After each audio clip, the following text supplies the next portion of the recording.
Why, hello there, how are you today? Awesome Soul here, and I am back with more news, believe it or not. Yes, the Free Jam team have been ferociously tweeting out, well, not really, but a bit more than they have been for the past little while. Until a few days ago, there's kind of been radio silence from them. I guess they were busy working on things, but now they, I guess, have had a change of heart and decided to tweet a bit more, which is very, very nice. Kind of back to what they used to do. But anyways, from what you've probably seen of the title of this video, there are some changes on the horizon. And not only that, as a follow-up to the last video I put out about the side-mounted Mech legs, the Free Jam team have responded. Ooh. But we'll save that for the end of the video. First off, I will go through all of the reworks that are planned either somewhat soon or a little bit down the road. First up, we will be going through Mark's tweets. Mark, of course, is the lead game director for the team. So, April 16th basically marks the day that they have now started officially the rework of the wheel physics. No longer will you be skidding around randomly when you try and take turns, or what other random things wheels do. Honestly, I don't play wheels all that much, and I never have, mainly because they have been pretty much overshadowed by every other part in the game ever since they were, well, I mean, not ever since they were released, because, well, when they were released, there was pretty much only wheels and thrusters. It's kind of hard to be overshadowed by those two things. But yeah, when hovers were released, you kind of wanted to make a hoverbot. There was no real reason to make wheels. And then the problem just kept getting worse and worse and worse. And now we're in the current situation we're in, where wheels are still not very good. So that is definitely a good thing. Hopefully it will end up fixing all of the issues with wheels. Fingers crossed on that one. I guess if there are any of you brave souls out there that decide to actually pilot a wheeled bot, let me know what exactly you would like to see as far as a physics rework for wheels. I'm kind of curious, seeing as I don't really play them all that much, like I said. But the next part of this is something I am very pleased about. And I have my 2 cents to throw in here as well. So, sorting out the whole spotting, radar, jammer, receiver thing with an update in a week or so. Hello there. So, this is something I've been saying for a very, very long time. Basically ever since spotting was added to the game. Now, as I'm sure most of you are aware, there is a electronic warfare system in the game, I guess you could say. But that's been kind of massively overshadowed. I mean, like, completely blocked out the sun, almost, levels of overshadowed by this spotting system. And radar, it's kind of useful.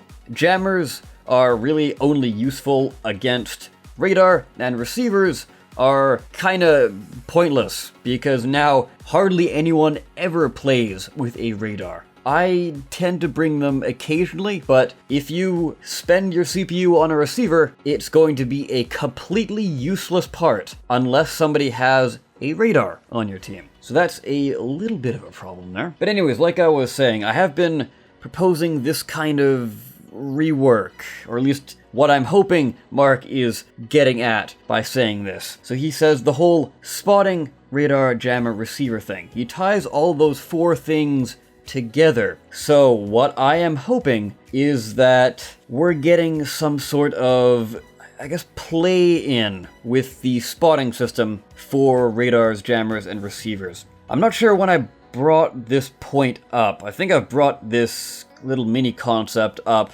a lot of times, whether it be on stream or in past videos. But basically how I would envision this to work personally is that the jammer would lower your spot time, and the radar would increase the spot time that you have set on enemies. So, let me just give a picture here. You, on your bot, have installed 2 radar.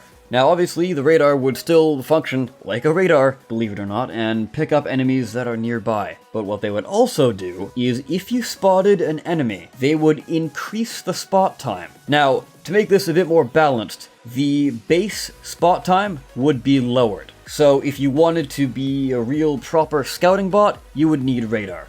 Additionally, if you wanted to be a proper stealth bot, you could pack on a ton of jammers and be completely unspottable. So let's say you strap on 4 jammers onto your bot, and the enemy, for example, has a single radar. Let's just go with that. Even with that single radar, the fact that you have 4 jammers on your bot would basically give you a spot time of 3 seconds, maybe 2 seconds, something like that. So as soon as you go around the corner, you'd be invisible again. Invisible, of course, as far as the spotting things go. And just like radar, the jammer would still work like a jammer, blocking out the radar. And because the radar and the jammers are now seeing a bit more prominence because of the aforementioned features, the receiver would be able to be played a bit more viably. Although, of course, the receiver could somehow play into the whole spotting rework thing, although I'm not quite sure how it could exactly. I think I probably have worked it into the spotting system, but it's been a while since I've thrown out this idea, and I can't quite remember off the top of my head how I had it in the first place. So I'll leave that there with you. What do you guys think of my proposed little rework there? Hopefully that's kind of what we're going to be getting, or at least something fairly similar.